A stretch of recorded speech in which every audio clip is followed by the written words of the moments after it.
¿Quién vive en Nicaragua? Gente que no vende patria. Buenos días, buenas tardes, buenas noches. Bienvenidas y bienvenidos a Sin Fronteras. Hoy es miércoles 10 de septiembre de 2025, último programa de septiembre. Con Byron Baltoano Sandino y con Carlos Hurtado Ordóñez cuando son las 6 de la mañana con 30 minutos. Porque es la naturaleza del imperialismo la que bestializa a los hombres, la que la convierte en fieras sedientas de sangre que están dispuestas a degollar, a asesinar, a destruir hasta la última imagen de un revolucionario, de un partidario de un régimen que haya caído bajo su bota o que luche por su libertad. Y recordemos siempre que no se puede confiar en el imperialismo, pero ni tantito así, nada.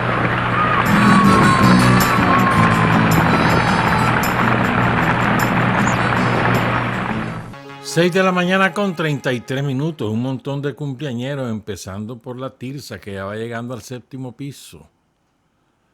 Ayer estuve de cumpleaños, le regalaron un queque gigantesco, como de 5 metros de ancho. Los pinches de prensa, qué barbaridad. Un chiquiquito mínimo. Así que felicidades atrasadas a Tirsa María por sus 60 y tantos. El maestro Arturo Bone estuvo de cumpleaños también el lunes. Campeón mundial de billar con Nicaragua y con México. Eso se dice rápido, pero qué difícil, ¿verdad? Toda una gloria nacional, don Arturo Bone, que ha estado un poquito alterado su salud, pero ya va de viaje, ya se ha recuperado casi plenamente. También el profesor Elmer Ramírez estuvo de cumpleaños ayer. Y Victoria Alicia Blandón cumplió años el domingo, creo que son 45 los de Alicia. Así que a todos ellos felicidades. Mañana habrá misa por el compañero René Núñez Telles, fallecido el 10, un día como hoy, fue en el 2016, pero la misa va a ser mañana en la parroquia La Merced, la del padre Antonio Castro, según nos ha informado la compañera Leana Vivas, viuda de Núñez. René, que nació en 1946 y fue un hombre fundamental en el Frente Sandinista en sus años más difíciles, construyendo redes, capacitando cuadros, reclutando sandinistas. Fundamental René Núñez en su trabajo en Matagalpa y luego, durante la Revolución, en los años 80, era el número 10, todo el mundo le decía así, el número 10 de la dirección del Frente, era el secretario de la dirección. Vos sabés que fue el primer sandinista que recibió la orden Carlos Fonseca, fue René Núñez. Era sumamente respetado, querido, admirado por todo el sandinismo. Y luego culmina su carrera política como presidente de la Asamblea Nacional. Leal, firme, brillante además, como pensador, como militante. Saludos a Leana. El lunes finalmente falleció, finalmente lo digo porque estuvo muchos meses enfermo, el doctor Benjamín Barreto. El doctor Barreto, para la mayoría, o Mincho, un enorme compañero. Tuve la oportunidad de conocerlo, de trabajar un ratito con él. Y me da pesar no haberlo visto en mucho tiempo. Pero fíjate que el doctor Barreto tenía muchas virtudes. Una de ellas era que era fácil que se conectara con la gente, porque era muy cercano. Quizás influía en su labor política su formación como médico. Y lo conocían en todas partes. En aquel tiempo que él era secretario político municipal, en los años 2000, 2010 a 2015, por ahí más o menos, ese hombre se conocía a todos los barrios de León. Y León es grande. La comarca, iba para todos lados, hablaba con todo el mundo. Fue vicealcalde de la ciudad de León. Fue viceministro de salud en los años 80, pero su primer responsabilidad con la revolución, ya después del triunfo, fue delegado del Ministerio de Salud en San Carlos. Él me lo contaba eso. Ahí fue su primer trabajo. Como su primera responsabilidad en el gobierno revolucionario. Y muy alegre, un hombre muy alegre, divertido. No parecía el doctor Barreto, siempre estaba así como serio, pero le brincabas un poquito y te morías de la risa con el doctor. Me ha dado un gran pesar. Y ya ayer fue sepultado en cerca de la finca que él tenía, que la familia de él tenía. ¿Cómo es que se llama? No me acuerdo cómo se llama la comarca. Por el lado entre el municipio de Teliqui y el municipio de León. Y por el deseo de él, además.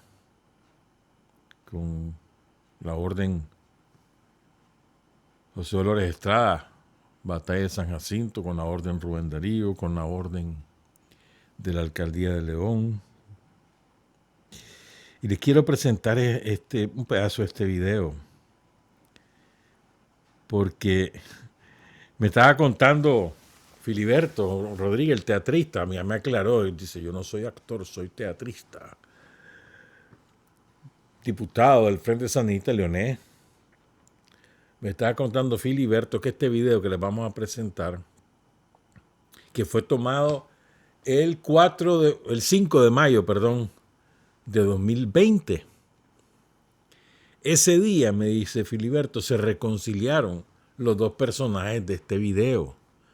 Manuela Sacasa, María Manuela, que era diputada del Frente, una de las intelectuales de mayor prestigio de la época contemporánea en León, era directora del Teatro José de la Cruz Mena en ese momento, una de sus promotoras. Ella y el doctor Barreto fueron los promotores del Festival Rubén Darío, del Simposio Rubén Darío, que empezó hace como 15 años o más, cuando el doctor Barreto era vicealcalde.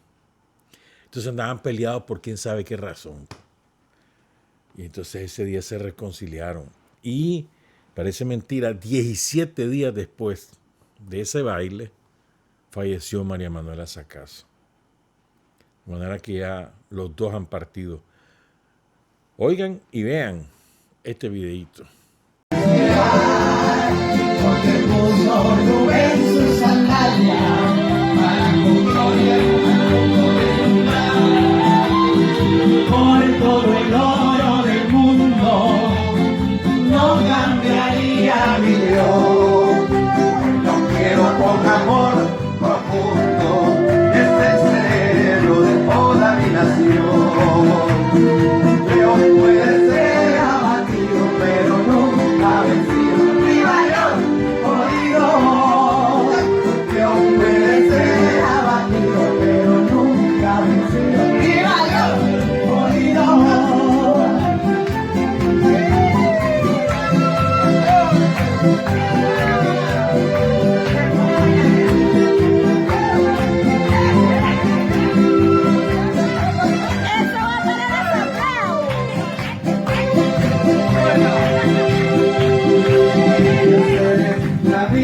Bendita es la gran patroncita de León. Siente con eso, ¿no? Con Viva León Jodido despedimos al doctor Benjamín Barreto Baca. 80 años tenía el doctor, bien vivido, bien entregado a la causa del pueblo de Nicaragua, comprometido hasta su último suspiro. Y bueno, nos toca, ¿no? Sí.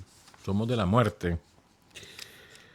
Y saludamos a sus hijas, Carolina, Mónica, Célfida, Benjamina, a sus hermanos, Célfida, Gilberto, Hermila. Todos ellos consecuentes con la revolución. 6 de la mañana con 42 minutos. Ayer fue el homenaje al 50 aniversario de la caída en combate de tres, aunque dos fueron el 9 y el tercero cayó el 13 de septiembre. 13, sí. Estamos hablando de Jacinto Hernández, el primer campesino que llega a la dirección del Frente Sandinista como suplente. Un hombre fundamental en la construcción de las redes campesinas de apoyo a la guerrilla y de guerrilleros. En toda la zona de Rancho Grande, Guaslala, lo que hoy es La Dalia. Y descrito por sus enormes cualidades por muchos compañeros, Jacinto Hernández. Su seudónimo Efigenio. Su esposa era Angelita Díaz, que murió hace como 4 años, la Angelita, una de las mujeres del CUA. Jacinto Hernández de la estirpe Los Hernández, que aportaron tanto a la revolución en aquellos años tan difíciles, los años 60 y 70, que sirvieron para construir la base del Frente Sandinista que finalmente encabeza el derribo de la dictadura somocista. Con Jacinto cae un compañero cuyo nombre es Fidel Aguilar, campesino originario de ahí, de San Antonio de Cuscahuat, donde fue este combate, ahora lo vamos a contar. Y hermano del vaquiano que muere con Carlos Fonseca en Boca de Piedra, hermano de Crescencio Aguilar. ¿Se acuerdan que son dos los cuerpos que están sepultados ahí en el mausoleo? Crescencio y Carlos. Entonces Fidel Aguilar, que cae con Jacinto, es un campesino de San Antonio de Cuscahuat, hermano de Crescencio. Caen ambos el 9 de septiembre de 1975. Todos los años han recordado a Jacinto desde el primer año del triunfo de la revolución en esa zona, todos los años. Toda la red de colaboradores del Frente Sandinista. En los años 90, cuando nadie se quería acordar de nada, ahí se mantuvo la tradición de recordar a Jacinto Hernández. La comandante Doris Tijerino trabajaba mucho en eso, en aquellos años. Pero todos los años se ha recordado. Esta vez fue un especial. Llegó la compañía de ceremonia de la Policía Nacional, llegó Sadar Celedón, Pedro Haslan, entre otras autoridades políticas y municipales. Estaban ahí la jefatura de la Policía Nacional del departamento de Matagalpa. ¿Qué fue lo que pasó el 9 de septiembre? Esto quiero contarlo porque hay que contar además qué pasó después. Ya después, en la segunda parte, vamos a hablar de otras cosas, de Nepal, de Venezuela, qué sé yo, después. Pero quiero contar estas cosas. ¿Cómo cae Jacinto Hernández? Después de la operación Diciembre Victorioso del comando Juan José Quesada, el 27 de diciembre de 1974,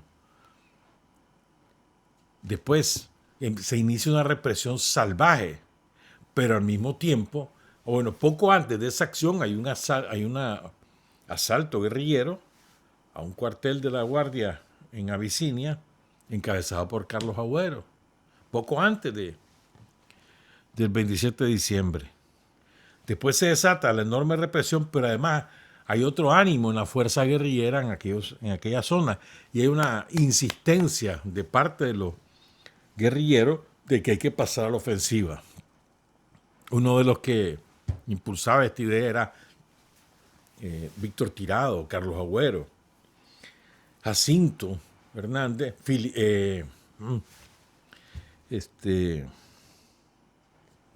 el hermano del Zorro, Filemón Rivera, que eran los que presionaban, que había que pasar, que había que hacer acciones ofensivas. Entonces, la primera que lanzan es esta.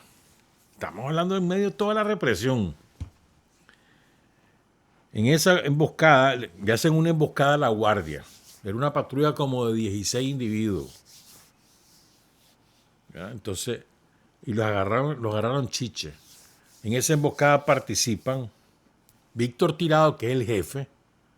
Jacinto Hernández fue el bueno, más bien Filemón es el que planifica en términos militares la emboscada, pero la dirige Víctor Tirado como jefe del grupo. Participan Filemón, Jacinto, Francisco Ramírez, un comandante guerrillero, fue guardia nacional en los años 60, fue reclutada por el Frente Sandinista y combatió en la montaña. Murió en los años 80. Chico Ramírez.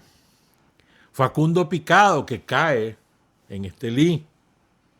Edgar Munguía, que cae en septiembre también, pero 2 años después.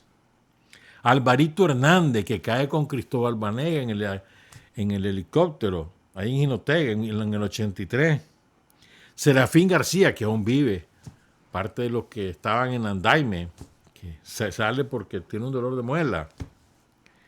Crescencio Rosales, que cae en Matagalpa, al poco después de la insurrección de los niños, gran jefe guerrillero. Juan Ramón Ramos, el indio Emilio, que murió en 2020, hace como 5 años, en enero. Juan Ramón Ramos era originario de San Antonio de Cuscaguas, el indio Emilio. Y Fidel Aguilar. También participaron algunos campesinos de la zona como Estanislao García, Pedro Torres Cruz, Estanislao Campo, Pedro Arauz. Entonces dice, esto lo cuenta el Zorro, ¿no? Era un camino, más que una abra, era un camino, ahí en la montaña. Entonces había como una encajonada, se le dice, pues, como curva, y ahí los agarran ida y vuelta, entrada y salida. Y van confiados ellos. Entonces hay un intenso combate. De los 16 guardias que iban ahí, 4 mueren. Fíjense bien, de 16, 4 mueren y 9 resultan heridos.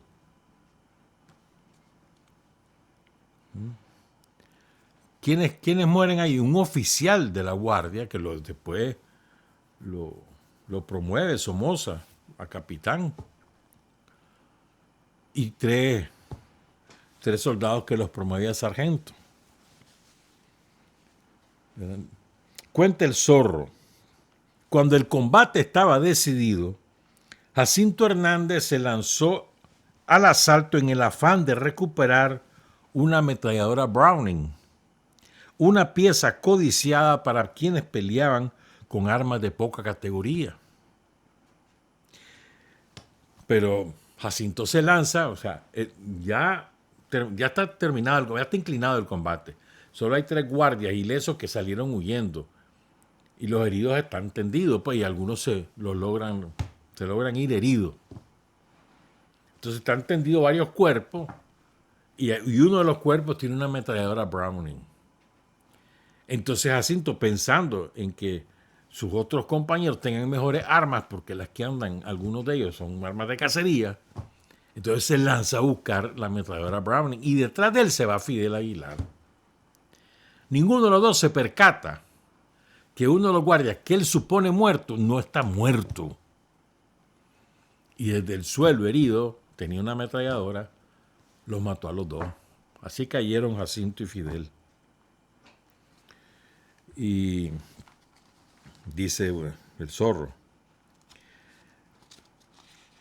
Fidel Aguilar, que se había lanzado detrás de Jacinto, cayó también bajo las balas del mismo guardia hijueputa. Dice el Zorro, así lo dice. Y describe a Jacinto un hombre valioso, curtido y experimentado como pocos en la lucha guerrillera. Y como los golpes así de duros no vienen solos, 4 días después, cae Filemón Rivera. El 13 de septiembre de 1975, en la misma zona, además que en Cerro Grande, más a la profundidad, ahí en San Antonio de Cuscaguá. ¿Y cómo cae Filemón? La guardia los viene persiguiendo porque después de ese combate donde mueren 4 guardias y 9 que son heridos, la guardia se enfurece, Somoza se enfurece, manda un montón de refuerzos y empieza la persecución del grupo que había hecho la emboscada. Entonces lo llevan al bote y al miado, ¿no? Y entonces en una de esas chocan con la guardia alcanza una parte del grupo guerrillero y Filemón defiende la retirada del resto de sus compañeros. Ahí cayó combatiendo. Y miren lo que hizo la guardia. Toma el cadáver de Filemón y lo une al cadáver de una niña, una chavalita campesina, que los guardias habían violado. Después de violarla, la matan y tiran el cuerpo. Entonces, ahí estaba el cuerpo tirado.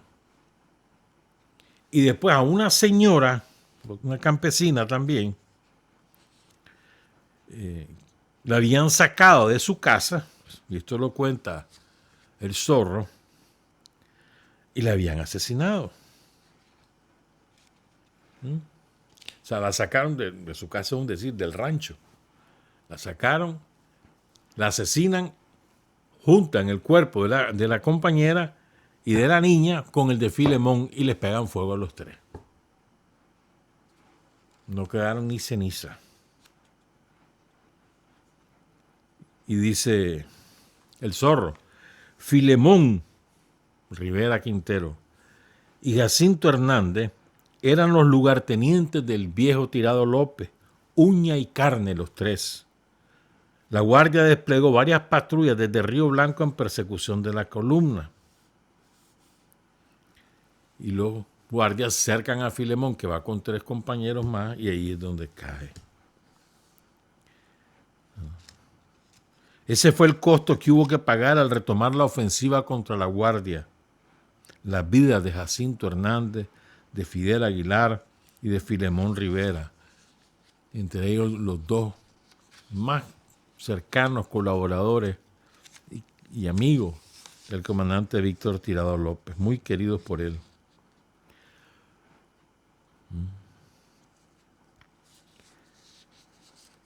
¿Y cómo reportó la guardia la muerte de Filemón y la de la señora y la niña? Maldita la guardia de Araujo. Dice que se toparon con un refugio de guerrilleros, que los atacaron y por eso tuvieron que responder al fuego. Eso dijo la guardia. Hay un guardia que desertó la guardia en el 78, creo, 79. Era teniente, José Antonio Robleto Siles. Él anduvo ahí al mando de guardia somocista matando campesinos. Desertó. Escribió un libro. Me acuerdo que estudiaba en la Universidad de Nonán, ahí lo conocí yo cuando era guardia. Esto era del 76, por ahí, 77. Ay, puchi, hace años de eso. Chelio, gato. De Matagalpa. Y me acuerdo que nunca me lo tragué, pero bueno, puede ser en otro costal. El caso es que él escribió un libro, porque él anduvo ahí matando campesinos. Lo escribió, lo publicó en el 79. En ese libro cuenta él que Somoza reúne a la gente que va a mandar a relevar a los guardias que llevan mucho tiempo ahí matando campesinos y les dice lo siguiente, lo cuenta este guardia que fue Robleto Siles. Recordarles que tienen un trabajo duro por delante, conlleva mucho sacrificio y noches de desvelo, pero el pueblo ha depositado, oigan qué cabrón ha depositado en ustedes la confianza para que en este país reinen el orden y la paz. Más tarde, cuando venzamos al comunismo, el pueblo sabrá recompensarlos. Pero lo más importante es lo que dice al final, para que combatamos duramente las guerrillas del norte, hemos recibido todo el apoyo de mi gobierno, y como no lo iban a recibir si era la dictadura, ministros, congreso, ciudadanía, dice. Y aquí viene lo que quiero. Todo esto se los cuento para llegar a esta frase de Somoza. Creo que no está de más recordarles lo que deben hacer con las personas involucradas con la guerrilla. No queremos prisioneros. Nada estamos haciendo con prisioneros. Cuando llegan estos que despide Somoza, que van a relevar a los que ya llevan meses allá matando campesinos, entonces llegan, ahí va Robledo Siles, a Río Blanco. Río Blanco era un campo de concentración. Era un poblado, pero alrededor del campamento de La Guardia, que había concentrado un enorme contingente de efectivos para andar asesinando campesinos. Ahí llevan a torturar a Rosita Argentina Ortiz, por ejemplo, que la capturan después de, poco antes de la caída en combate de Carlos Fonseca, pero bueno, no después, perdón. Y, por ejemplo, ¿no? Eso era algo terrible, era el campamento de La Guardia en Río Blanco. Era un campo de concentración. Habían hoyos enormes donde tiraban a los prisioneros, ahí los torturaban, ahí defecaban los guardias sobre los prisioneros, chanchadas que se hacían ahí, pero cosas espantosas, ¿verdad? Entonces llega ahí Robledo Siles con todos los guardias asesinos que van a eso, a matar campesinos. Y lo recibe un asesino, pero de esos feroces, Vulcano, Gonzalo Eber. Estaba de jefe de los esbirros allí en Río Blanco. Entonces andaban ejecutando una operación. ¿Sabes cómo se llamaba la operación? Operación CIA. Para que tengas una idea. Y entonces él le da esta instrucción. Campesino que se captura hay que darle agua, matarlo. Hay que sembrarlo, era otro eufemismo. Sembrarlo era asesinarlo, sembrarlo en la tierra. No queremos prisioneros, dice Eber, Gonzalo Eber, el famoso Vulcano, que se rindió, ¿verdad? Cobarde. Y entonces les dice a Robledo Siles y sus colegas que van ahí a asesinar campesinos, les dice que el grupo que estaba saliendo de descanso era un grupo flojo. Porque solo mataron a 480. Nada más que no ocupó el verbo matar, sino sembrar. En 6 meses, solo 480 mataron a estos pendejos, dice Eber. Así que yo espero que ustedes superen el rendimiento de los que ahora se van. Porque esto está infectado de guerrilleros y colaboradores de ellos, les dice Evers. Entonces cuenta el Zorro sobre esto, la represión, para que no se nos olvide, compañeras y compañeros, de ahí venimos. El país viene del horror somocista, el horror que las cucarachas somocistas les encanta que olvidemos. Mira, un paréntesis voy a hacer, las cucarachas son de lo más imbéciles. Todas las cucarachas que dicen ellos que son periodistas, son imbéciles. El 8 de septiembre es el Día Internacional del Periodismo. ¿Y saben por qué? Por un comunista, Julius Fuchs, asesinado por Hitler. Y entonces los imbéciles hablando del Día Internacional del Periodismo. Y es que son imbéciles por derecho. Todos asalariados de los yanquis. Qué vergüenza, ¿verdad? Qué vergüenza. Y se dicen periodistas. Todas las cucarachas. Dan un asco, vergüenza toda esa cucaracha. Pero bueno, el otro día los puso en su lugar. Le sacó algunos un poquitos trapitos al sol, Marcio, con Samantha. Bueno, entonces dice el Zorro, para que entendamos de dónde venimos, compañeras y compañeros, no se nos olviden estas cosas. Esto hace 50 años, sí, es verdad. Pero eso es lo que hemos superado. El pueblo de Nicaragua ha superado estas atrocidades. Cuenta el Zorro. Como ya casi no quedaban hombres que no estuvieran presos o muertos, los famosos pintos de La Guardia arrasaban ahora con las mujeres. porque al desaparecer los hombres, nosotros empezamos a entendernos en el trabajo con las mujeres, que nos servían de guías, de correo, recogían información, inteligencia, y a veces nos hacían la comida. Y después de las mujeres, a las que capturaban y violaban, siguieron con los niños, que también habían pasado a ayudarnos. Y niños que agarraban, fuera varón o mujercita, lo mataban sin ninguna piedad. Los tiraban de los helicópteros, los atravesaban con el filo y la bayoneta y se divertían dejándolos a merced de la ferocidad de los perros, como hicieron los invasores españoles con nuestros aborígenes, nuestros indios. Por ejemplo, ustedes cuando van a León Viejo, ahí se los cuentan, ahí está una estatua dedicada como a un cacique que fue así devorado por los perros lanzados por los malditos invasores españoles. Bueno, pues igualito hacía la guardia, como hacían los malditos yanquis en las selvas de la Segovia. Así mataron a una niña de Santos López, ¿se acuerdan? Bueno, entonces, ¿verdad? Dice, recuerda esto, el zorro. Muchos guardias salieron locos de la montaña, perseguidos en su conciencia por tantas barbaridades que cometían, y no cejaban en seguir quemando las chozas y las trojes como especies de bodega, pues, destruyendo las milpas, chapodando los frijolares, cortando a machetazos los chagüites en los platanares, derribando con hacha los árboles frutales, degollando las rezas, matando las gallinas, echando las bestias sobre la cementera, sobre la tierra preparada para sembrar. Todo lo que pudiera ser comida lo hacían desaparecer para obligarnos al hambre.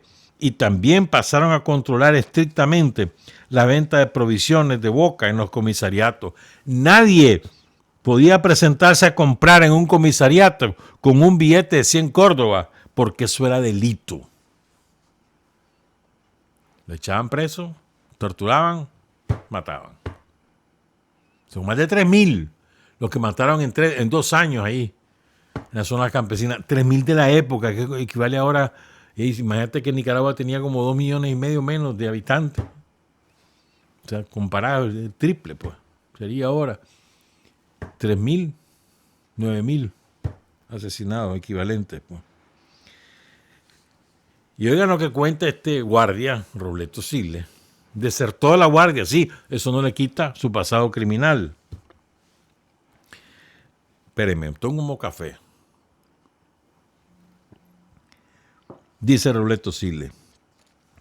La represión se incrementa y las patrullas realizan operaciones de limpieza. Cada patrulla recibe de manos de un oficial del servicio de inteligencia una lista de decenas de campesinos que deben ser capturados, interrogados y asesinados, porque no pueden haber presos, Somoza se los digo. Entonces dice sobre Robleto Siles que a su patrulla, en la que él iba de jefe, le correspondió capturar y asesinar a más de 100 campesinos, solo su patrulla.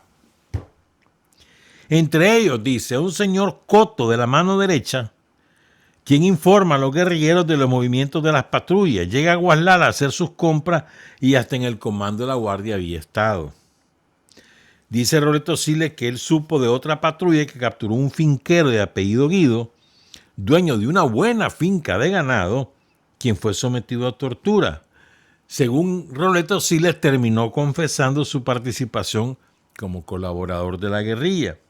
La noche que lo iban a ejecutar, se soltó del mecate con el que lo tenían amarrado y salió corriendo, pero fue capturado más tarde y desaparecido. Nunca más se supo de él.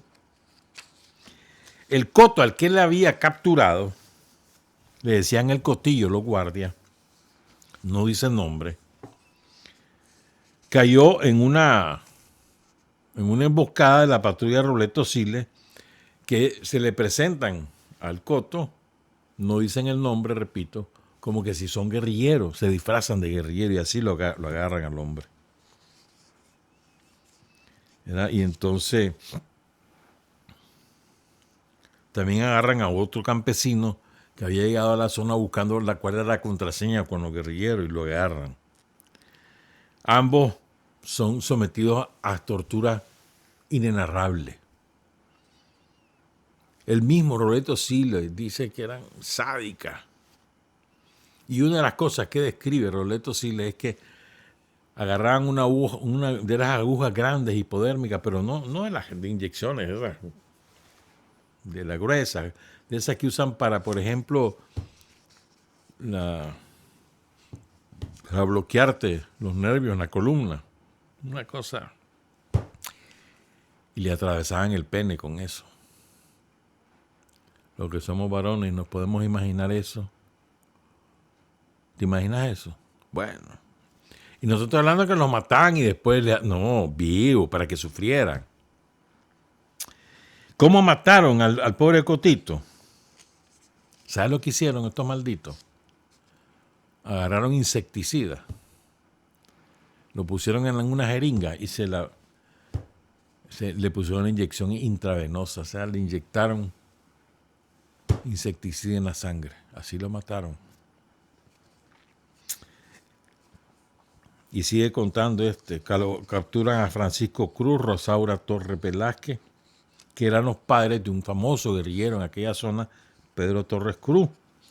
Francisco Cruz era juez de Mesta, pero ya colaboraba con la guerrilla. Entonces la guardia sospechaba que de la finca de él había salido la columna de Víctor Tirado, de Filemón y de Jacinto a hacer la emboscada. Entonces lo captura. Como no logra sacar lo que quiere, lo dejan ir.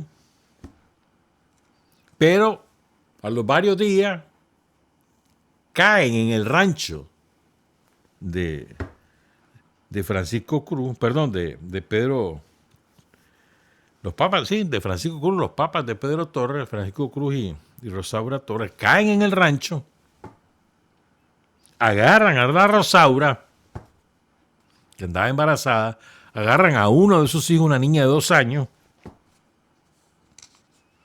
la montaron en el helicóptero y jamás se supo de ellas.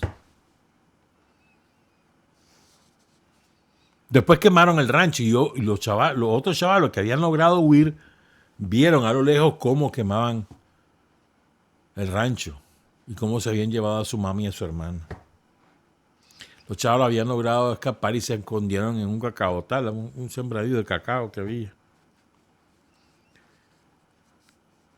Francisco, por supuesto, desaparecido. Ese año también desaparecieron Antonio Mairena Lanza, de 60 años, y sus 6 hijos. José Wilfredo, Natalio, Juan Ramón, Concepción, Fanor. Tenían 30, 28, 26, 24, 22 y 16 años. Todos vivían en Cuscahuá. Nunca se supo de ellos. Honor y gloria a todos nuestros mártires, asesinados por la guardia maldita, a la guardia que defendida por todas las cucarachas, los sicarios de la información, que aprendieron métodos de los yanquis a hacer estas cosas. Y el próximo 16 de septiembre, como ya no vamos a estar al aire para ese tiempo, para la próxima semana, es el 48 aniversario de la caída de Martiniano Aguilar. Cayó en Quihuasca, en Rancho Grande, en 1977, poco después de la caída de la gata de Garmunguía. Y William Ramírez, que en paz descanse, comandante guerrillero, recordó una vez lo siguiente. Dice que cuando uno le preguntaba a Martiniano, ¿cómo se siente, compa? ¿Saben cómo contestaba Martiniano? Calidad. Yo me acuerdo que eso después en los 80 era común. Pero así contestaba Martiniano. Estaban en la perra calle comiendo solo bejucos porque no había qué comer, con la guardia que lo llevaba al bote y al miado, con pocas municiones, sin medicamento, con ropas todas raídas. Y cuando le preguntaban sus compañeros, como William Ramírez, ahí en la montaña, ¿cómo está, compita? ¿Cómo se siente? Calidad.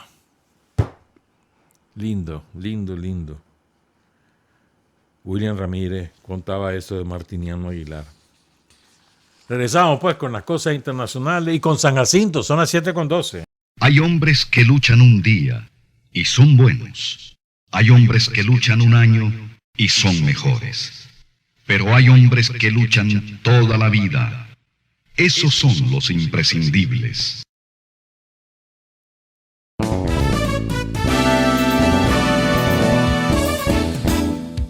Sin fronteras para decir la verdad. Sin fronteras, trabajar, avanzar, combatir, vencer. Sin fronteras.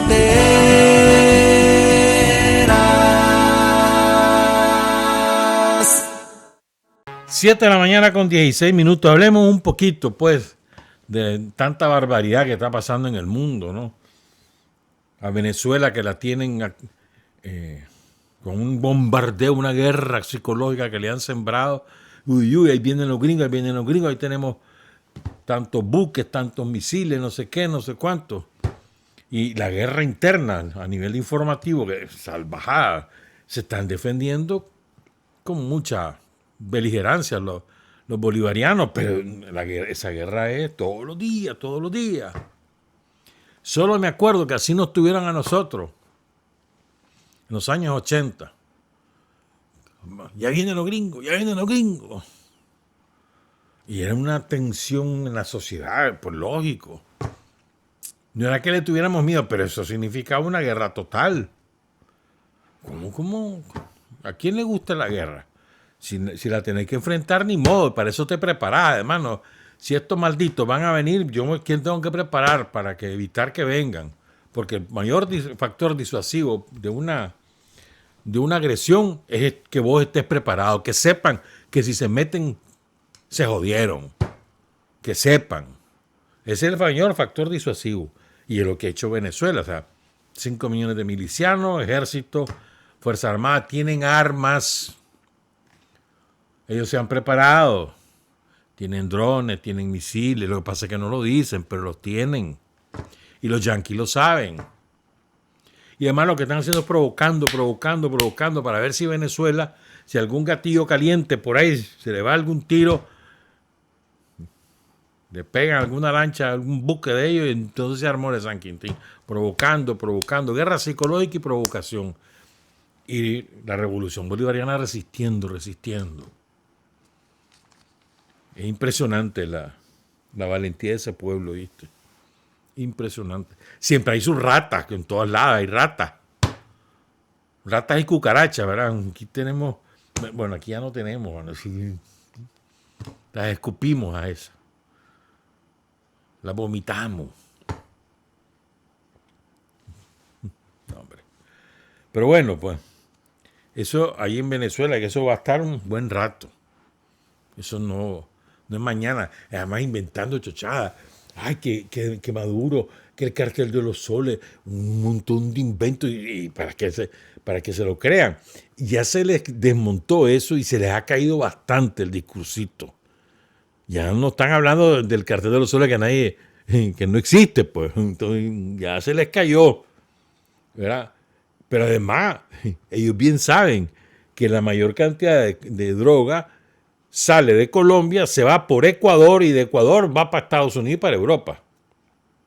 Atraviesan el canal de Panamá. Los yanquis manejan ese canal y ahí dejan pasar los cargamentos de toneladas de cocaína que van para Europa o que van a la costa este de Estados Unidos. Ellos, los gringos.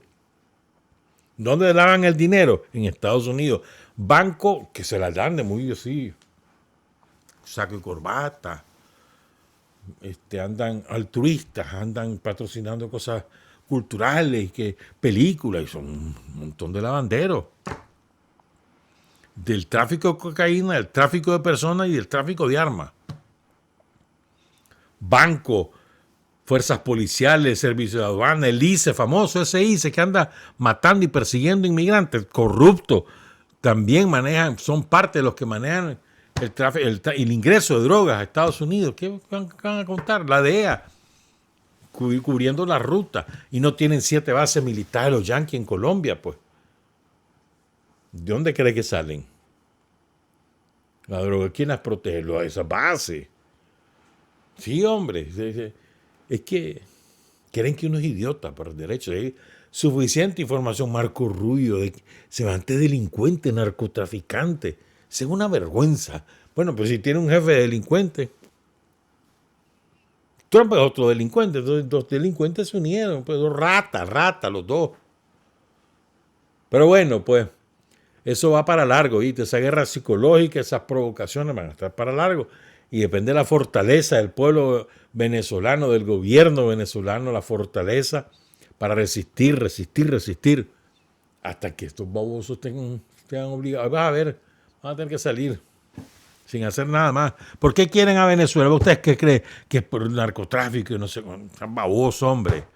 Primera reserva mundial de petróleo. Quinta reserva mundial de gas. Creo que la segunda o tercera reserva mundial de agua dulce.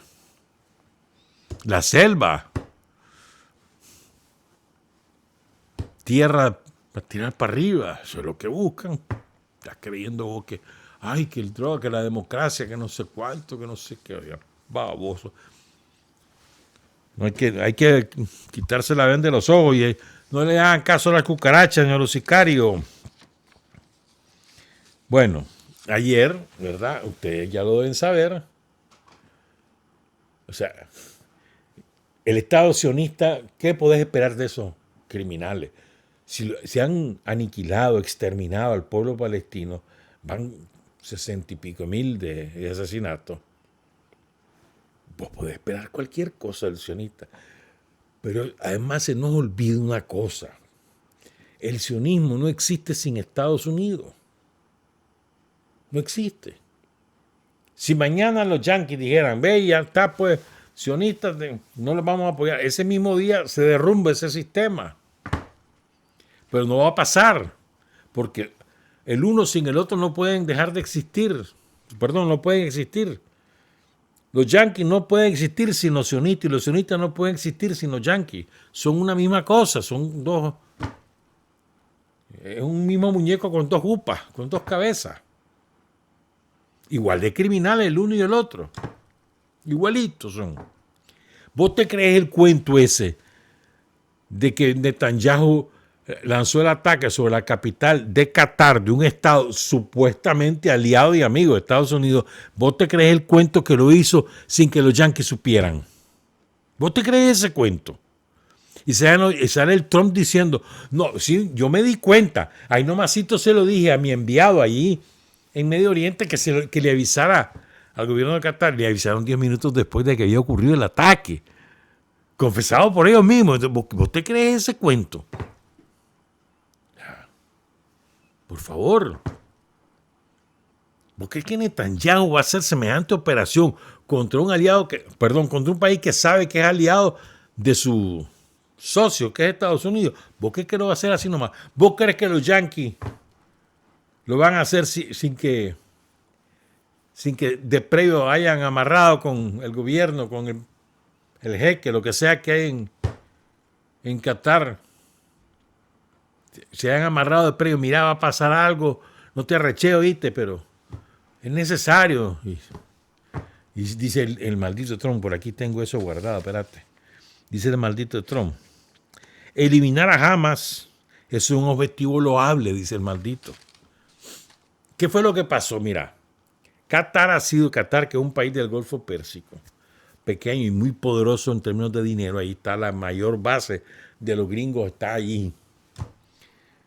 Entonces, bueno, en Doha, la capital, ahí se han hecho las negociaciones para alcanzar un acuerdo con los sionistas y Hamas, y que se liberen a los prisioneros sionistas en manos de Hamas y a los prisioneros palestinos en manos de los sionistas. Y llegaron a un eventual cese al exterminio de Israel. Ahí ha sido. Y los yanquis han patrocinado eso, supuestamente, pues, porque andan buscando la paz, solo vos sabés. Entonces Doha ha servido de sede. Llevan meses en eso, haciendo la pantomima. Entonces ahí llegan a pasar un buen tiempo, mientras están en esas negociaciones, los jefes de Hamas.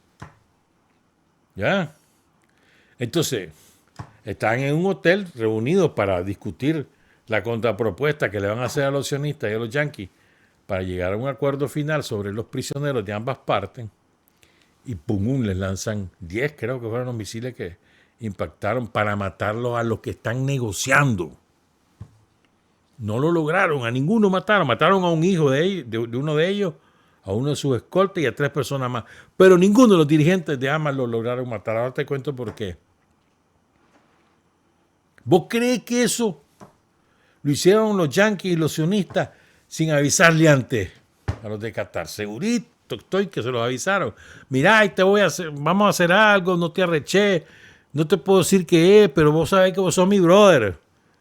Pero aguantate, pues, por el bien mayor, te lo aseguro. Después sale haciendo el espectáculo el canciller de Qatar. ¡Qué barbaridad! Esto es una traición y que no sé cuánto. Y al mismo tiempo están hablando con Trump.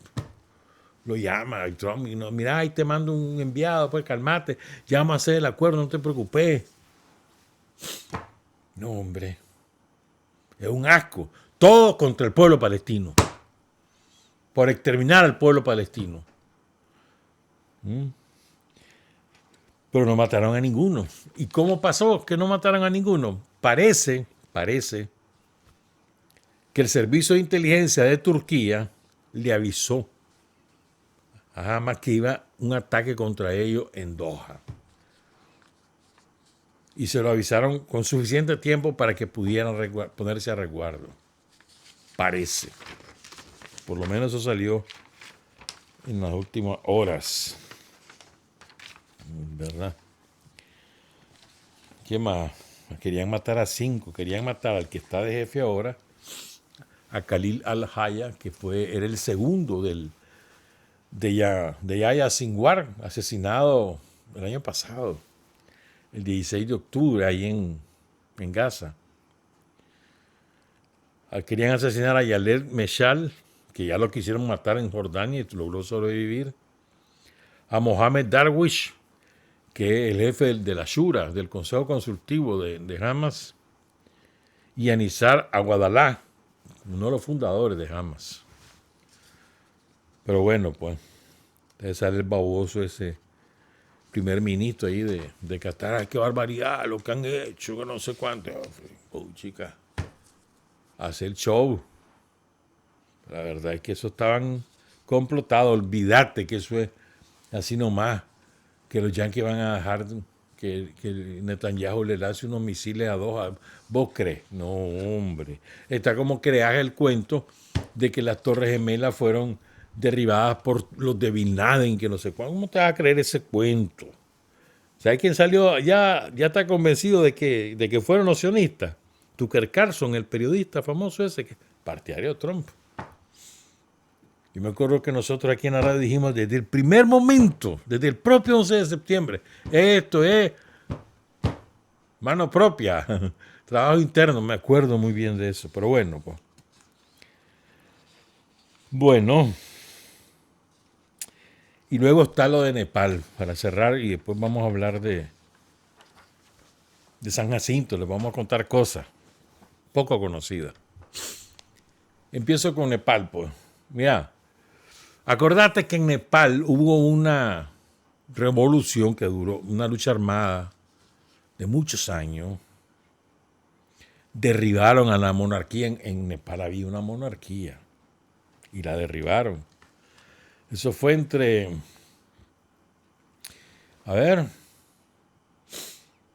1995, 96, hasta más o menos 2006, por ahí. Como 10 años fue eso. Dura, una guerra dura. Y lograron derribar a la monarquía y se instauró un sistema presidencialista. Las elecciones las ganó el Partido Comunista de Nepal hace como 2 años, que fue sorpresivo. Ahí hay, en el sistema de Nepal, hay una corrupción generalizada desde hace muchos años. Desde más o menos antes de que derribaran a la monarquía. O sea, una corrupción enquistada en la sociedad nepalí. Y Nepal, no sé si saben, pues Nepal está enclavado en las montañas del Himalaya, en el techo del mundo. Su principal ingreso es el turismo por el Himalaya. Pues tienen el aeropuerto más peligroso del mundo. Solo se puede llegar de mañana a día, porque después están los bancos de niebla que no dejan ver. Y en medio de aquellas montañas gigantescas. La capital se llama Katmandú. Queda a medio camino entre China e India. Esos dos países, esas grandes potencias, tienen muchos intereses en Nepal, China e India. Incluso la ruta de la seda pasa por Nepal, por ejemplo. Pues. Entonces, tiene una posición geográfica muy importante, muy relevante.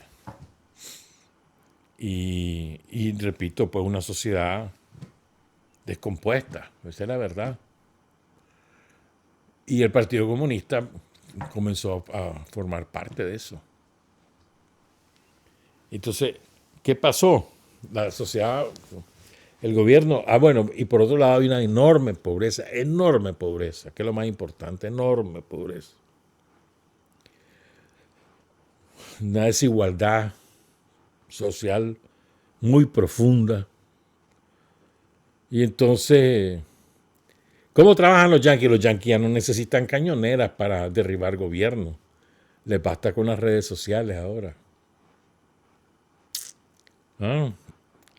Lo que pasa es que ahora, es verdad, el gobierno de Estados Unidos participó en lo que pasó ayer y antier, pero esos son los famosos ONG creados por Soros, el maldito ese conspirador mundial para derrocar gobierno e instalar títeres. ¿Verdad? Pero también esta vez ahí no denuncia a Soros Trump porque están de acuerdo en haber derribado ese gobierno.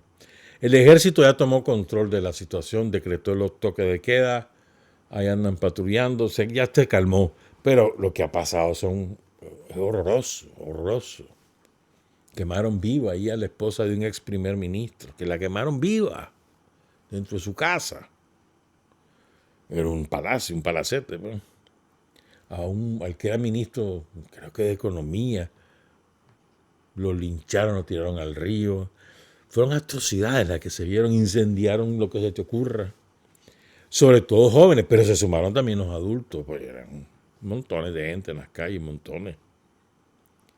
Y la policía en las primeras marchas, que al principio fueron de los más tranquilonas, mató un montón de cipotes. Entonces ahí fue cuando se desató. Y hace como 2 semanas el gobierno de Nepal había cerrado el acceso por internet a Facebook y Instagram y otras redes sociales. Entonces aprovecharon eso para meter la bulla, pues hay un montón de ONGs creados por Soros, por los yanquis, que se encargaron de hacer todo el trabajo. Pues. Entonces, querer evitar esas cosas, prohibir los ONG financiados por los yanquis, como dice Sonitán.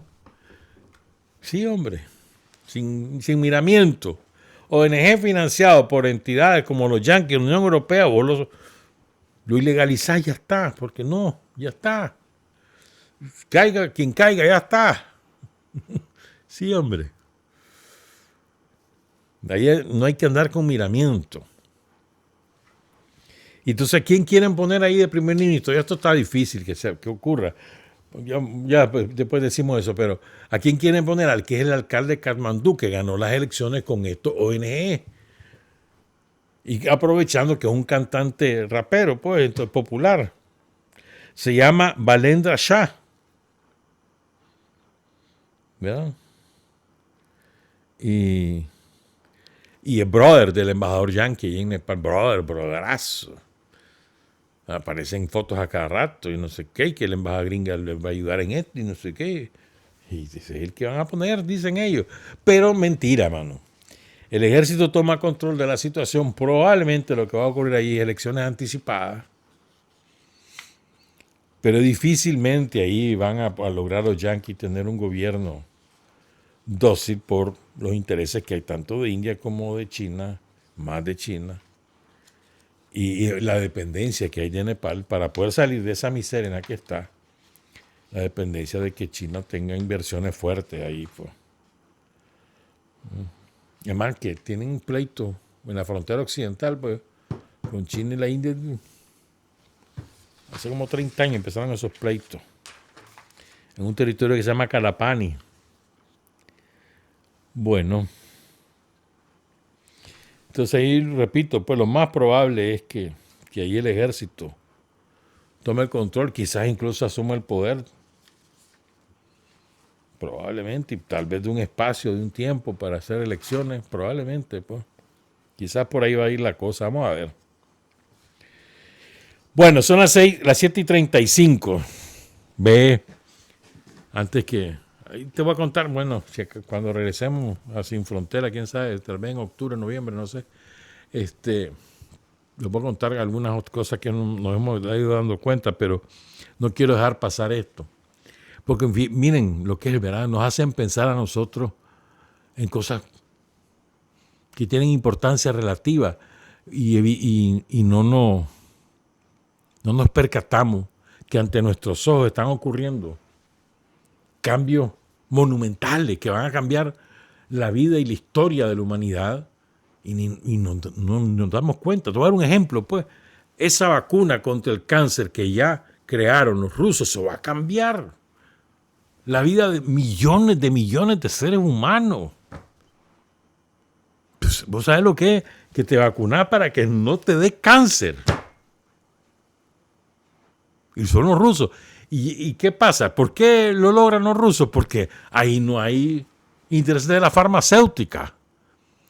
Porque es muy conocido de que la cura contra el cáncer ya la lograron en Estados Unidos y en otros países europeos, pero no la masifican, no la producen en masa porque no quieren que los pobres se curen, pero sobre todo porque una de las mayores fuentes de ingresos son las medicinas contra el cáncer. ¿Y quién las produce? La farmacéutica. Entonces el negocio está en que estés enfermo. Pero ese es un ejemplo. Es lo que yo quiero contarles es esto. En las reuniones de la semana pasada que hubo entre Vladimir Putin y Xi Jinping, en un momento dejaron abierto el micrófono y están conversando entre ellos dos, a través de un traductor. Y entonces se escuchó la conversación. Pero ¿saben de qué hablaron? ¿Por qué aquí hablaron de comida o de volar el riata? No, oigan lo que hablaron. Le dice Putin, a través del traductor en chino a Jinping, le dice: la biotecnología se está desarrollando continuamente. Biotecnología. Los órganos humanos pueden ser trasplantados. Y mientras más tiempo vivas, más joven te vuelves. Incluso, dice Putin, podés alcanzar la inmortalidad. La inmortalidad. Y le responde a Jinping: algunos predicen que en este siglo los humanos podrían vivir hasta 150 años. O sea, de estas cosas, esas cosas están pasando ante nuestros ojos, pero no nos damos cuenta o no queremos darnos cuenta de los avances científicos enormes que están. Te voy a dar otro ejemplo ya. La guerra ya no se va a librar con soldados o con ejércitos convencionales. Va a ser a punta de drones y de robots. Eso que hemos visto en películas de ciencia ficción, pues está muy pronto de hacerse realidad.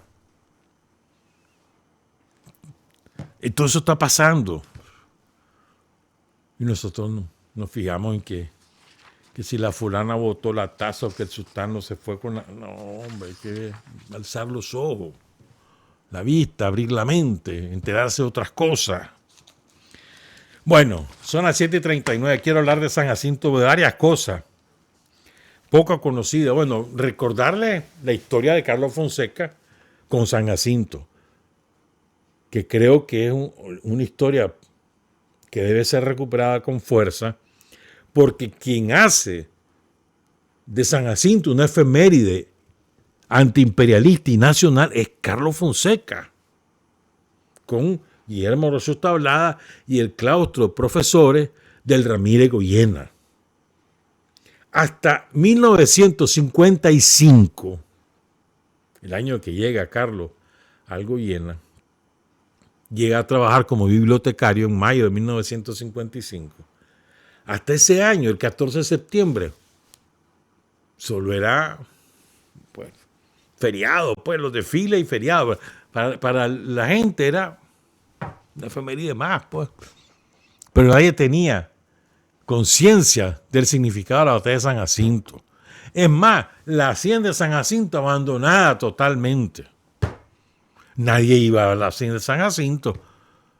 ¿Quién hace la primera gira? Carlos Fonseca con los estudiantes de Ramiro Goyena, el Instituto de Chontales y el Instituto de Matagalpa, por alianza que hay.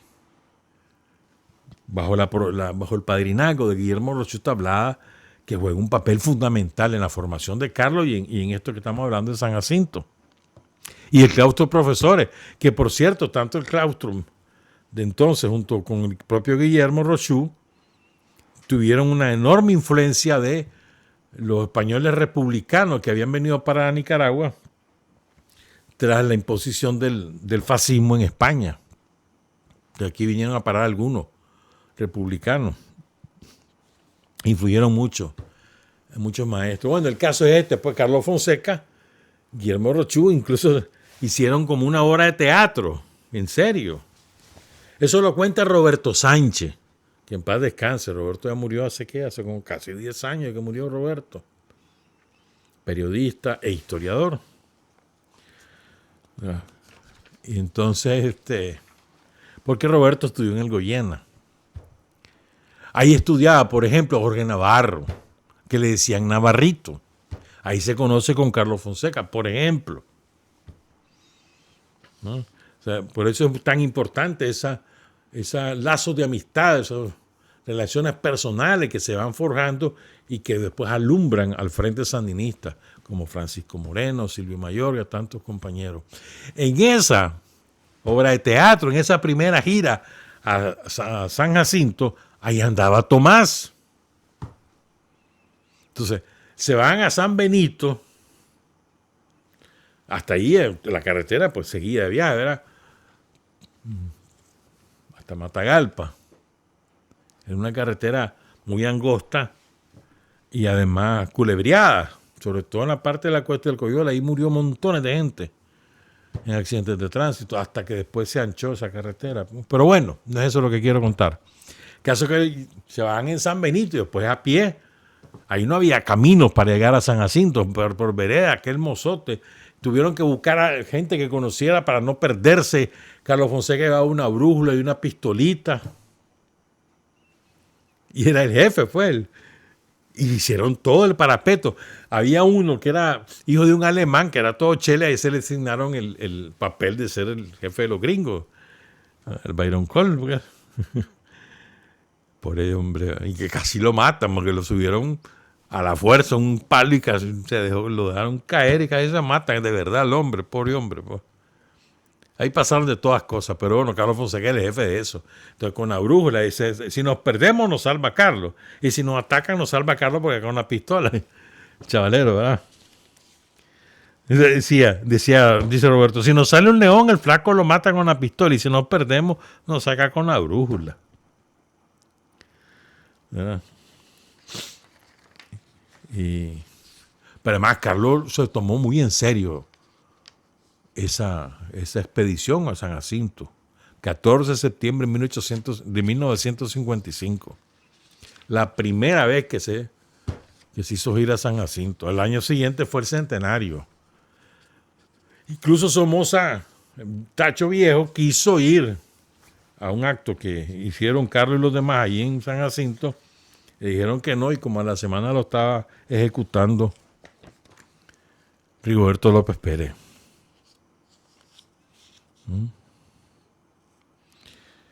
Y entonces, ¿qué más les quiero contar de eso? Así está bien pues con eso. Arturo Bush se llamaba el hombre que le dieron el papel de gringo. ¿Qué se habrá hecho? ¿Habrá fallecido ya? Probablemente, ¿no?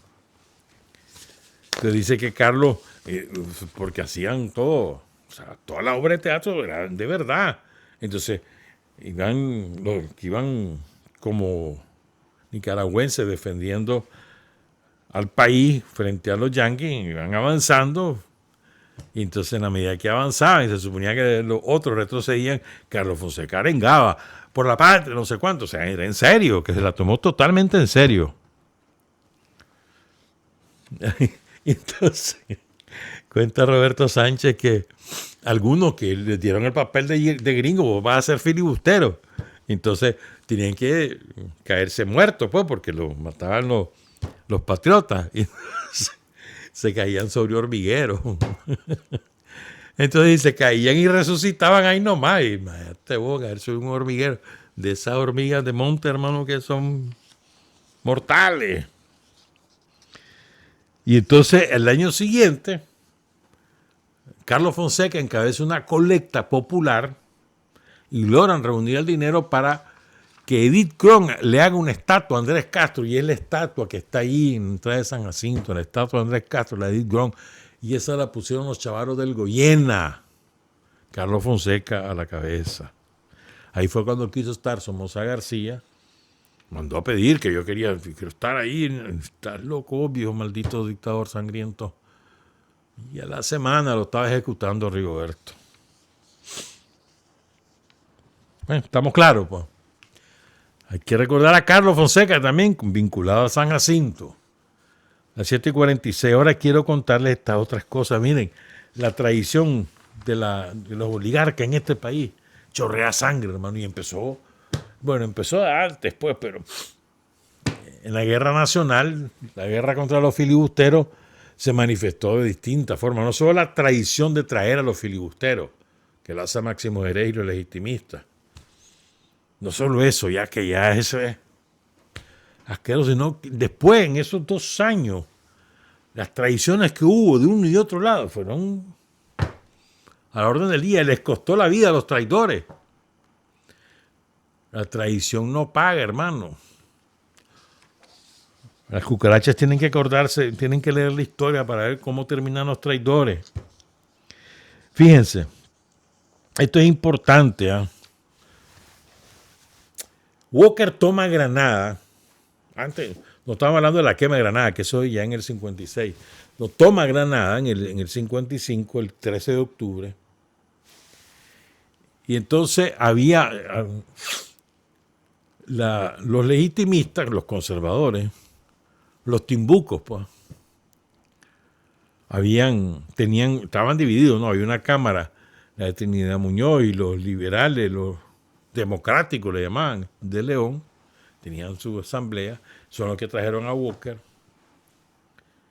y estaban los legitimistas que tenían su propia asamblea, y habían nombrado presidente a José María Estrada, que era un hombre de origen humilde, pero que estaba en connivencia con la oligarquía conservadora.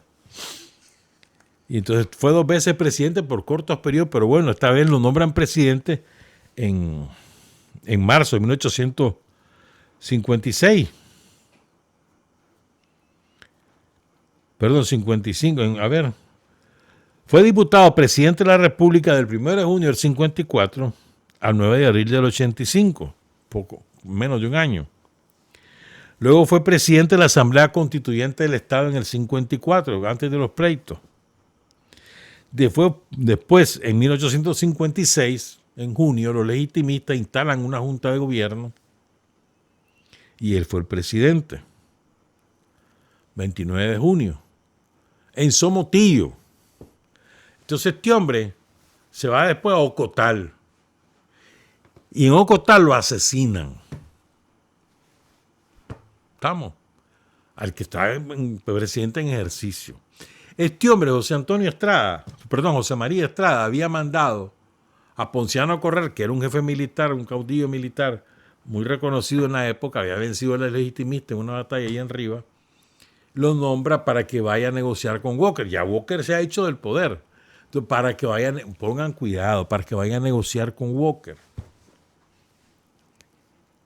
¿Ah? O sea, eso fue tipo, antes que lo maten, por supuesto, en junio y julio. Entonces se va Ponciano Correa a la Granada a negociar con Walker. Y negocian y firman un acuerdo de paz. En el discurso de los timbucos, de los legitimistas, en el discurso era para evitar un derramamiento de sangre. Pero lo peor es esto, Ponciano Corral, que fue designado por Estrada, José María Estrada, Estrada lo designa y se le robó el mandado. Lo traiciona, firma con Walker el acuerdo, ponen a otro de presidente, lo destituyen a Estrada y después lo mandan a matar. En serio, así fue. Entonces después Corral se da cuenta de que Walker lo utilizó, se arrepiente, le manda cartitas a Tomás Martínez, no me acuerdo a quién es más, 3 cartas, se las intercepta una inteligencia de Walker, lo agarran, le montan un consejo de guerra y lo fusilan por traición, y él ya había traicionado, o sea, 2 veces traidor. El que traiciona una vez, traiciona siempre. ¿Estamos claros? Esto es verdad, ¿vieron? No crean que es cuento, ahí está en la historia, busquen el libro que quieran de historia, ahí lo van a encontrar. Para encontrar lo que estoy contándole. Un tal José María Valle, que era otro traidor, aliado de Walker, el que intercepta las cartas. Entonces les cuento todo eso para llegar a esto. A 3 cosas más. Primera, yo le pedí el favor al historiador Clemente Guido, que es vicepresidente de la Academia de Historia y Geografía, o de Geografía e Historia de Nicaragua, porque yo había leído esto, me acordé que lo había leído, pero nunca había tenido el documento. Entonces, mirá, le digo, fíjate que está esto, vos lo tenés, voy a ver si lo tengo. Entonces el hombre ubicó el documento, no está digitalizado, y él levantó el texto y me lo mandó.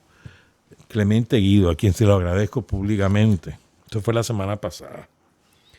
Entonces, fíjense, ¿por qué les quiero decir esto? Porque el sentimiento contra Walker, contra los yanquis, es un sentimiento que va creciendo rápidamente en distintos estamentos de la sociedad, no solamente entre el pueblo empobrecido, los campesinos, los mozos, sino también en determinados sectores, incluso hasta oligarca, va creciendo el sentimiento anti-yanqui, de manera de convertirse en un sentimiento nacional contra los filibusteros. Pero lo que quiero enfatizar es que hubo un movimiento patriótico previo a la derrota de los yanquis, a la expulsión de Walker de Nicaragua, previo a la batalla de San Jacinto. Hubo un movimiento patriótico de distintos segmentos de la sociedad. Entonces hay una carta que es un acta suscrita el 20 de abril de 1856, 20 de abril. Y se considera que esa es la fecha de fundación, por decirlo de alguna manera, de lo que se conoció como el Ejército del Septentrión, el Ejército del Norte, que es el que después viene hasta la hacienda de San Jacinto, donde ya está José Lores Estrada. La publicó Ildefonso Palma Martínez en su libro La Guerra Nacional, antecedentes y subsecuentes tentativas de invasión. Lo publicó en los años 60. Entonces dice el acta. Oigan bien. Teniendo a la vista la protesta, dice, los jefes y oficiales de la República, teniendo a la vista la protesta que el señor diputado presidente don José María Estrada hizo el 25 de octubre de 1855, esta carta es escrita 20 de abril del 56, al ser separado violentamente el ejercicio de sus funciones por la horda de filibusteros que se han adueñado de nuestro país, está hablando de Walker y Ponciano Corral, ¿no? Ya Corral ya está fusilado para ese momento, en la cual se patentiza la nulidad del tratado del 23 de octubre, que es el tratado que firma Corral y Walker, y ponen a Patricio Rivas de presidente. Juguete de los filibusteros, le dicen a Patricio Rivas, y emanación de aquel tratado, convencidos que solo deben obediencia al diputado presidente don José María Estrada, representante solidario del poder público de Nicaragua. Acuerdan, pongan cuidado, 20 de abril de 1856, 1.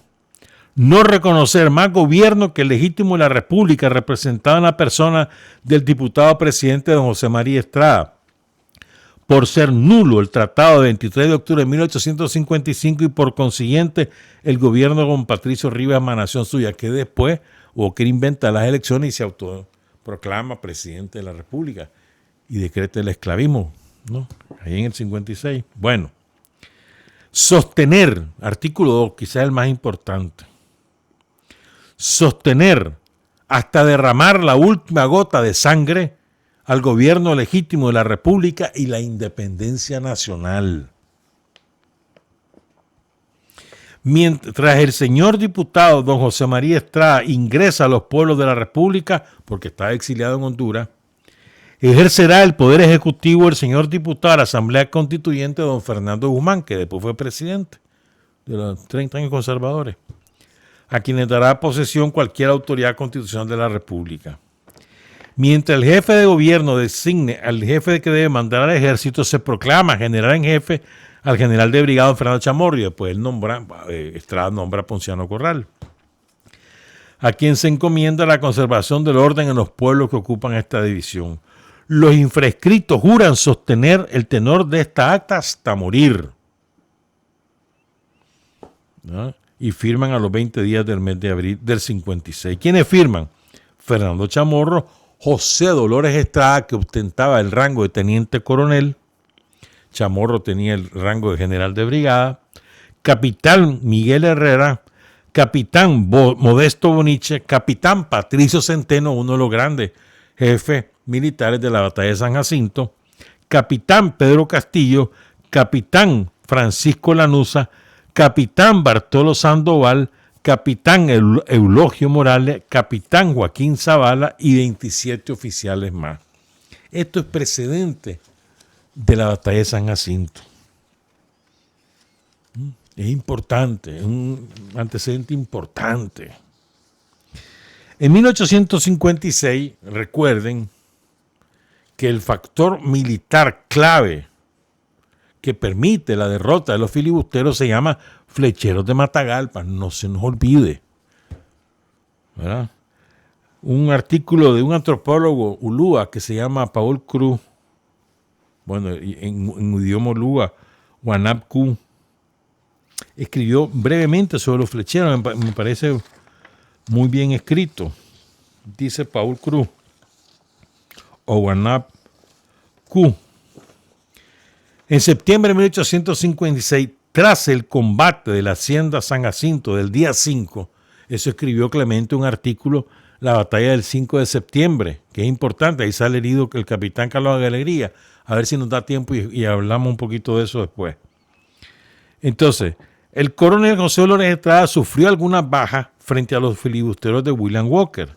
Ante la necesidad urgente de refuerzo, envió un mensajero a Matacaballo, o sea, Matacaballo era a toda madre y hasta que el caballo se muriera, pero que no se podían detener, hasta Matagalpa, en busca del general Tomás Martínez o del coronel Fernando Chamorro, más bien general era en ese momento, pero bueno.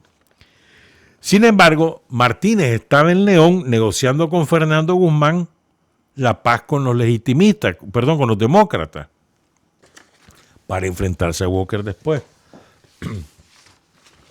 Mientras tanto, la defensa de los territorios del norte, que estaban en manos de los legitimistas, recae en un grupo singular, los indios flecheros.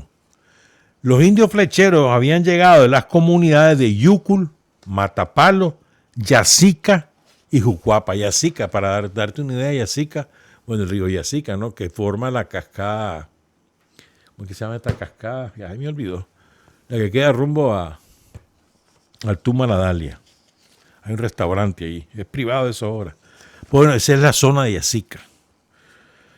Entonces, y en la serranía de Matagalpa, pues, entonces, la tradición oral y algunos testimonios escritos, recuerda Paul Cruz, señalan que fueron alrededor de 60 guerreros, organizados y armados únicamente con arcos y flechas. Un capitán de Masaya, Carlos Alegría Razola, ya vamos a hablar de eso, dejó testimonio en una carta en la que relató que el 11 de septiembre vio llegar de Matagalpa una columna de 60 indios con flechas que fueron de gran fortuna para la jornada del 14. Gracias a su rapidez y efectividad en combate, los flecheros se convirtieron en un factor decisivo en la resistencia contra los invasores.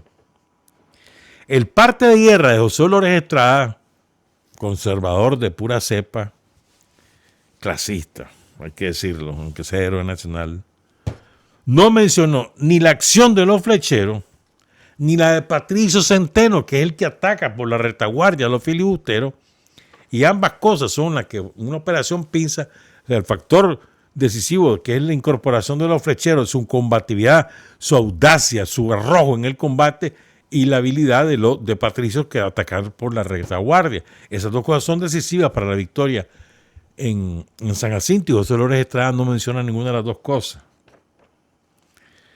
Entonces dice Paul Cruz, probablemente Estrada omitió estas acciones debido a prejuicios hacia los indígenas y por considerar poco decoroso reconocer que los soldados armados de rifles habían sido salvados por guerreros con arcos y flechas. Los cronistas describen a estos indígenas como combatientes que luchaban con el pecho descubierto, sin sombrero, vestidos con pantalones de manta sujetos en los tobillos. No hablaban castellano ni practicaban el cristianismo. Llegaron el 11 de septiembre y se asentaron fuera de la casona de San Jacinto, pues estaba llena y el calor del valle de Ostoca les resultaba sofocante. Es que ese es un valle, ¿verdad? Una depresión lacustre, ¿no? Donde está la ciudad de San Jacinto, además la vegetación es fea ahí y el calor salvaje. Entonces, en la madrugada del ataque, cuando los filibusteros atacan San Jacinto en la madrugada del 14 de septiembre, su eficacia fue evidente. Sus flechas alcanzaban hasta 70 metros. ¿Vos te imaginas, hermano? O sea, la fuerza de los brazos de esos hombres para poder jalar el arco y lanzar la flecha. La fuerza y la puntería. Los años que requiere de experiencia para poder hacer eso. Porque uno vea en las películas o en el deporte de arco y flecha, no es como que facilito, no fregue, eso requiere una fuerza y mantener la tensión de los músculos de ambos brazos y de los hombros, mantener la tensión para lograr apuntar y acertar. O sea, eso no es para cualquier baboso, ¿viste? Entonces el caso es que, bueno, su eficacia fue evidente y recuerda Paul Cruz. Sus flechas alcanzaban hasta 70 metros y podían recargarse con mayor rapidez que los rifles de chispa de la época. Gracias a ellos, cerca de 100 falanginos de Apante fueron salvados por los 60 flecheros matagalpinos, quedando este episodio una de las páginas menos conocidas pero más heroicas de la campaña nacional. Eddy Curle, en su obra Nicaragua y su café, recuperó parte de esta memoria y la ilustra incluso con un raro daguerrotipo tomado en diciembre de 1855, por ahí está eso, cerca de Matagalpa, por el coronel filibustero Bornet Fray, quien nunca pudo conquistar Matagalpa gracias a la resistencia indígena. Porque no crea que Walker y su gente no querían tomarse Matagalpa, que era la sede del poder legitimista. No, si lo intentaron, pero ¿quiénes evitaron eso? Los flecheros.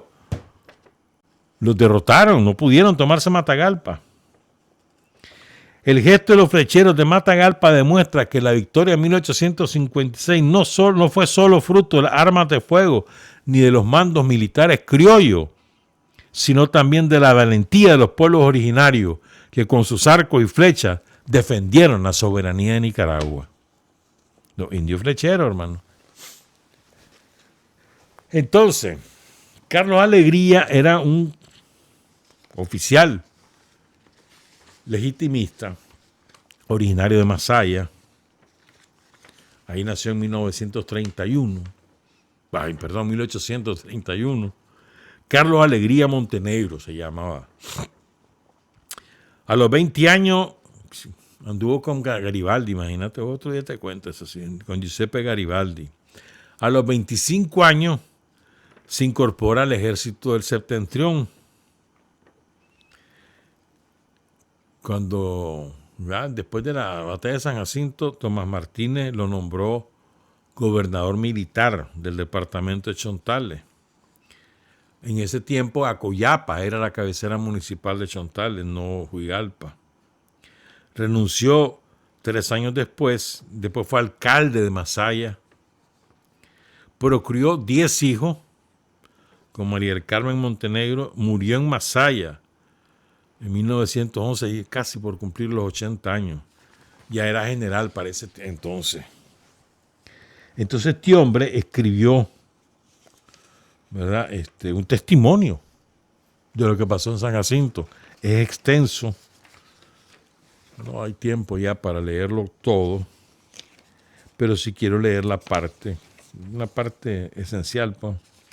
O sea, a ver, él cuenta, creo que esto es importante, ¿eh? No crean que eso fue un paseo, pues. En aquel tiempo, hace 170 años, poco más, toda la zona norte era selva. Ríos anchos y caudalosos, aquel zancudero, selva, lluvia copiosa, 10 de 12 meses al año. No habían carreteras, ni siquiera camino. Todo era caballo, a mula, ¿no? Y entonces así se transitaban los caminos, pues. Entonces, en esas dificultades, además, muchas veces sin suficiente alimento, porque había que cargar los alimentos y no tenían, pues. Entonces, hay que tomar en cuenta que no fue un paseo, pues, lo que hicieron los del ejército del septentrión, los que finalmente se encargan de defender San Jacinto y de derrotar a los filibusteros, que eso fue, o sea, sumamente difícil. O sea, caminar, muchas veces ni a caballo podían ir o en burro, sino tenían que caminar. Entonces terminaban con los pies llagados, afornados, etcétera, pues. Y además, huesitos, pues, pasando hambre, frío, etcétera. ¿Me entendés? O sea, hay que ubicarse en el momento. No es que fue una batalla entre soldados de un ejército bien entrenado, formado, con uniformes, todo caché, planchadito. No, eso no fue así. Eso no fue así. No, era gente que se había rungueado y que estaban famélicos, muchos de ellos, pues, famélicos. Alegría venía del lado de Malacastoy, donde había una escaramuza ahí con los... Ahí resultó herido cuando quiso atravesar el puente de Tipitapa.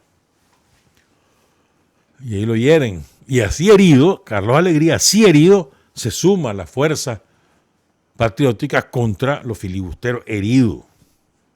Y en aquella época herirte y recuperarte también era una cuestión sumamente difícil. La medicina no estaba desarrollada, menos en Nicaragua, que a veces se nos olvida, pues, ¿no? Las circunstancias de la época. Eso fue, o sea, había que tener valor y también había que tener solidez de tus principios. Vas a defender tu país, vas a derrotar a estos malditos yanquis. Y ahí no importaba si era legitimito, si era democrático, los nombres de liberales y conservadores de la época, sino que quería sacar a Walker, que se había adueñado de Nicaragua. Ese era el afán de todos ellos. ¿Me entendés? Pero eso también se le llama guerra nacional.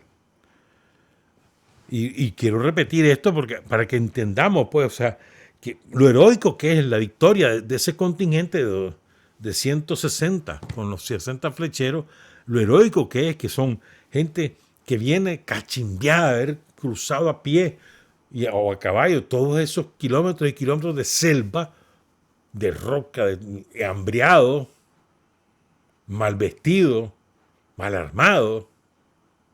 Y el ejército de Walker, con Byron Cole y demás, que son gente, mercenarios sin ningún tipo de escrúpulo, ladrones, asesinos, porque es verdad, esos son los que vinieron.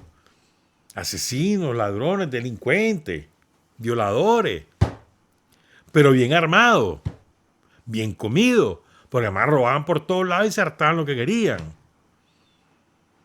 Entonces esos que están bien armados, bien, que son entrenados frente al ejército nacional, comandado por Estrada en este caso, que vienen hechos pastes.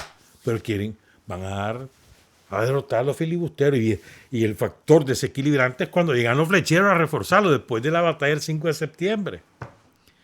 Los flecheros aparecen ahí el 11. Y ni siquiera alcanzan en la casa hacienda para estar guarecidos. No, se tuvieron que ir a acampar al descampado, vale la redundancia, cerca del cerro. Pero como eran indios flecheros, no le ponían mente esas cosas. Ni español hablaban, pues. Ellos iban a la defensa y les salvan la vida a toda esa gente. Sin los flecheros, nosotros hubiéramos perdido esa batalla. ¿Quién sabe si Walker se hubiera logrado ensartar en el país hasta consolidarse? ¿Quién sabe?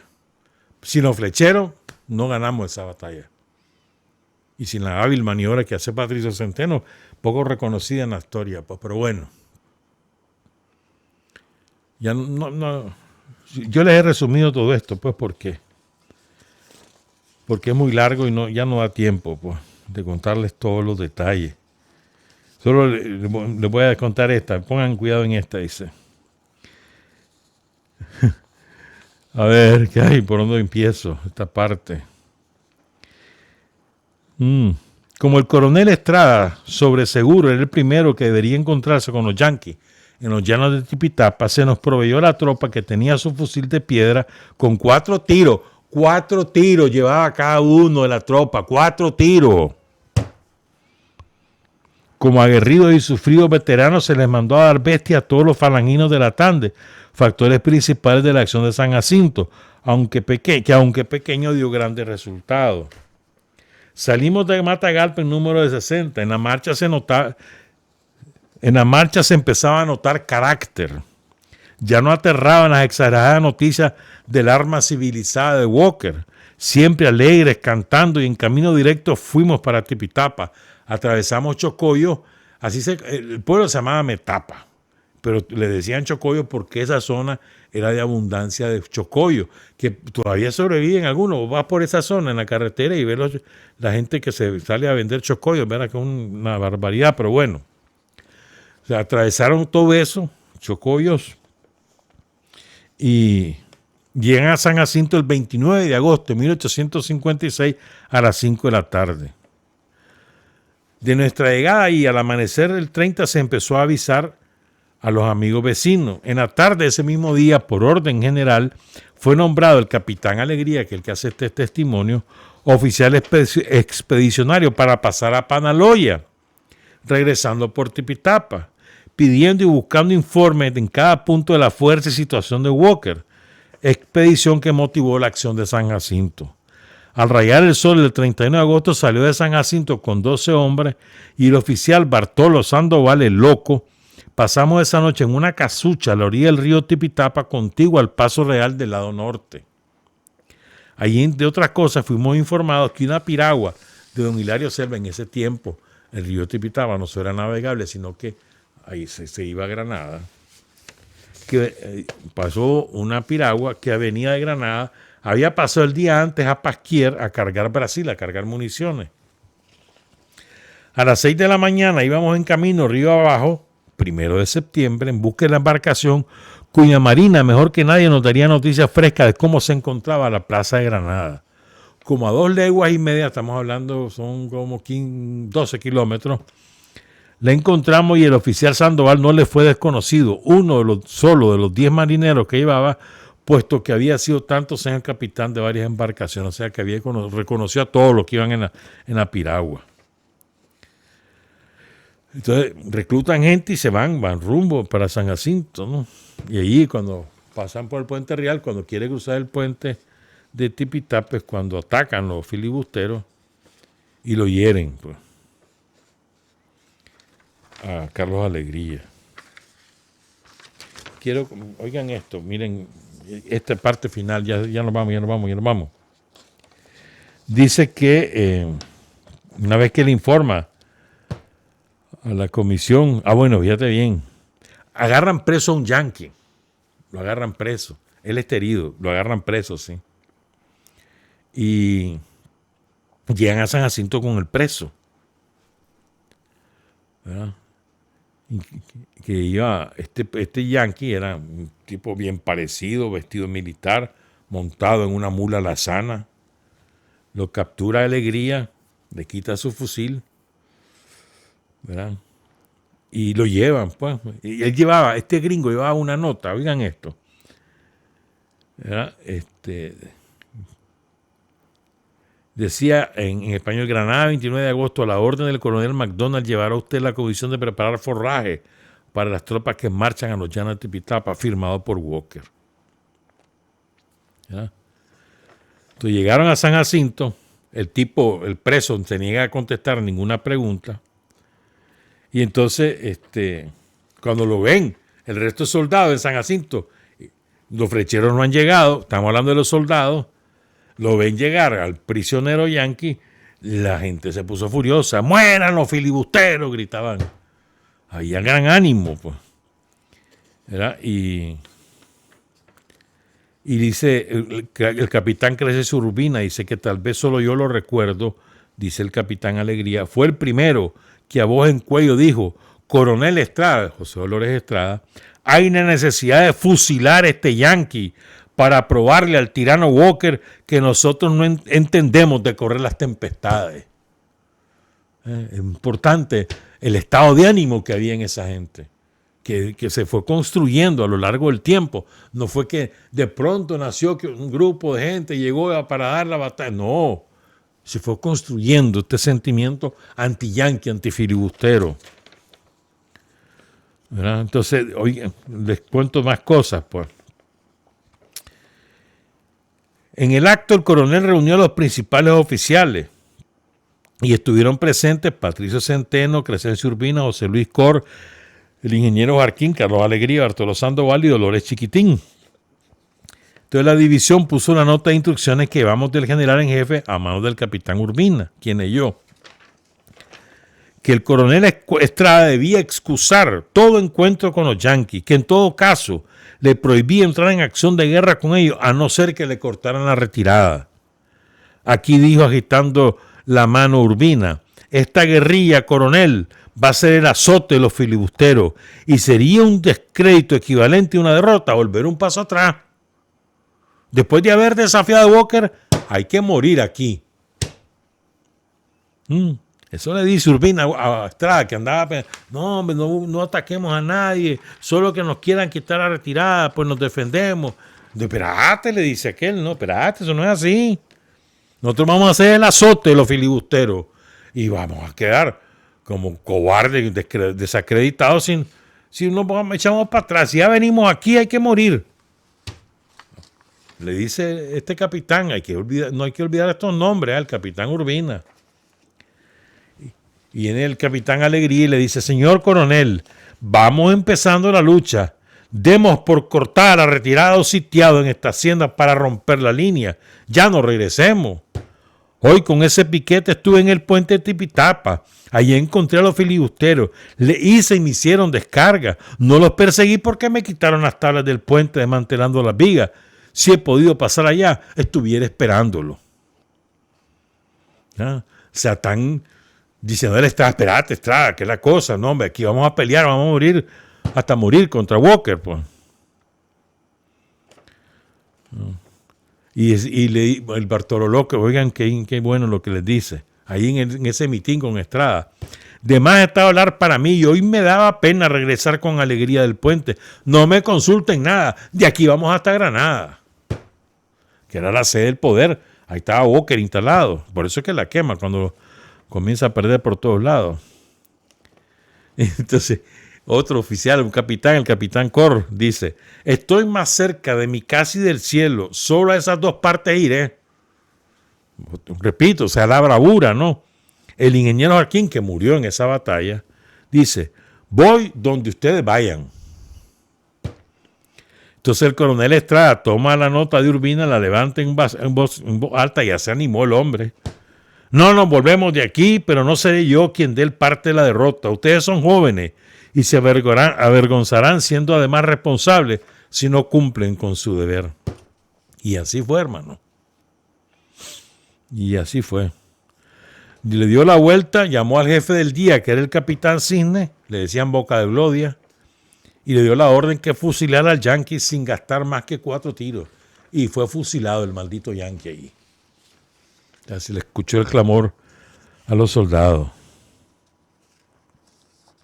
No nos olvidemos, pues, ¿sí? Hay más cosas, pues, en esta carta. Pero, perdón, en este testimonio, pero creo que ahí damos. Son las 8:20. La batalla de San Jacinto es gloriosa, hermano, gloriosa. No es fruto de la improvisación, es un sentimiento patriótico que fue creciendo, que fue unificando. Además, cuando se dieron cuenta que Boca era un absoluto, ya sabes qué cosa, hasta que lo sacan, con la ayuda de los centroamericanos que vinieron, salvadoreños, hondureños, los ticos que entran por el sur. Sí, con ayuda de ellos, claro que sí. Pero ese sentimiento nacionalista y los flecheros, que olvidados por la historia, nosotros los hemos recuperado en los últimos 15 años, pues los flecheros fueron el factor desequilibrante en esa batalla. Y punto de arco y flecha, hermano. Pónganse a pensar en eso. Matando Yankee a punto de arco y flecha. Y Andrés, que cuando se queda sin bala le lanza la piedra al maldito filibustero y le dio un cataplum, vámonos. O sea, y ese sentimiento patriótico, ese fervor, ¿no?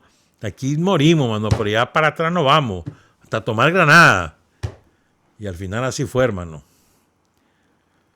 Que la pasen bien, nos oímos quién sabe cuándo, pero no pronto. Trabajar, avanzar, combatir, vencer, patria y libertad. Revolución es sentido del momento histórico. Es cambiar todo lo que debe ser cambiado.